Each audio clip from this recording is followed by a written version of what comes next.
Well, good afternoon, everyone, and thank you again for taking time out of your Saturday to join us. In addition to the Illinois Department of Public Health Director, Dr. Ngozi Ezike, today we're joined by three additional members of my cabinet: Department of Human Services Secretary Grace Ho, Department of Veterans Affairs Director Linda Chapa-Lavia, and Department of Children and Family Services Director Mark Smith. Along with my administration's commitment to maintain the critical services that our residents need during this crisis, we're also responsible for protecting the health and safety of the state employees who deliver those services. I feel extremely fortunate to have an incredible team by my side every day, including the cabinet members leading the Emergency Management Agency, Public Health Department, Human Services, Children and Family Services, and of course my governor's office staff, all of whom are working day and night to see Illinoisans through the public health crisis that we're going through today. I just want everyone to know that when we talk about essential workers, that includes the many, many public servants who are among those saving lives and making life a little bit easier for all Illinoisans. As I announced a few weeks back, just like many businesses, our state agencies have directed many of their employees to work from home. In addition to Dr. Ezike, the three individuals behind me today, Secretary Ho, Director Smith, and Director Chapa-Lavia, lead three of the agencies that provide critical services that our workers can't do from their homes.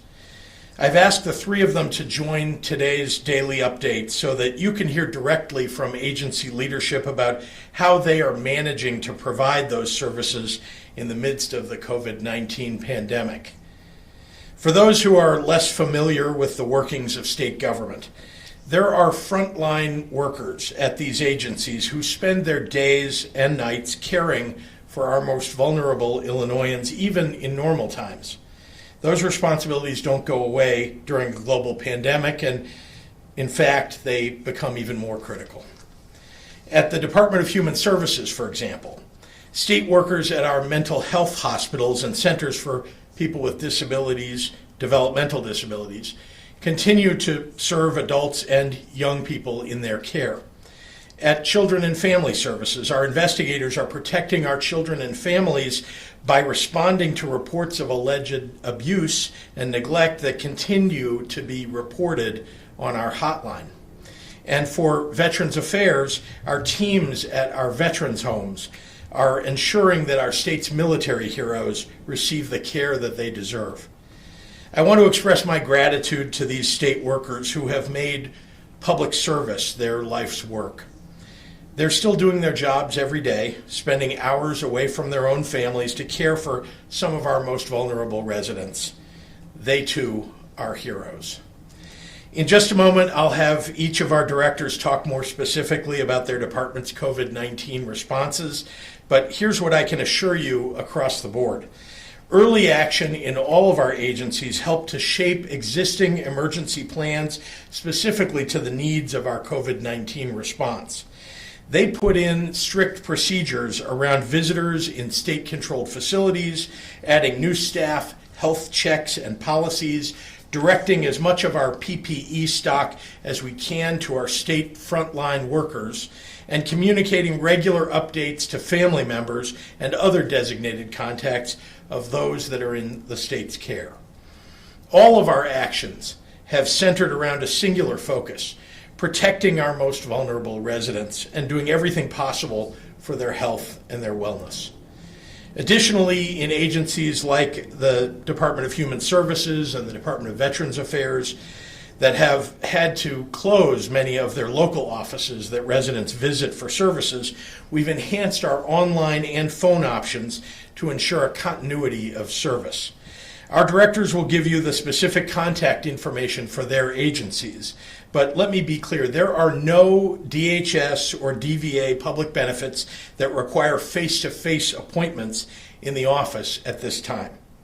We're working to increase access to services like Medicaid and food assistance to Illinoisans who find themselves newly in need of help. This is a really, really hard time, financially and emotionally, for adults and children alike, and overall for too many people all across our state. Please know that we in state government are working hard to support you in every way possible. Before I turn the podium over to Dr. Ezike, I want to remind you of one other thing.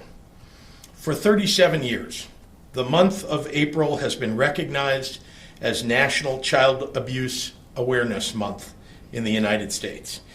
Because of the current circumstances, we have a harder time bringing the traditional amount of awareness to this important concern. But in this moment of heightened social isolation and stress, two of the key factors for the risk of child abuse, it is so important that all of us pay attention. Every child deserves a healthy childhood, to live in a nurturing, loving home free from abuse and neglect. Even during these times of social distancing and shelter in place, there are still simple things that we all can do to keep children safe and to keep our communities strong. Text or call a neighbor who is struggling. Offer to pick up groceries for a family and leave them on their front porch. Share tips for overcoming parenting challenges on social media. In these stressful, uncertain times, reach out to let families that may be in crisis know that they're not alone and that there is help available. So thank you.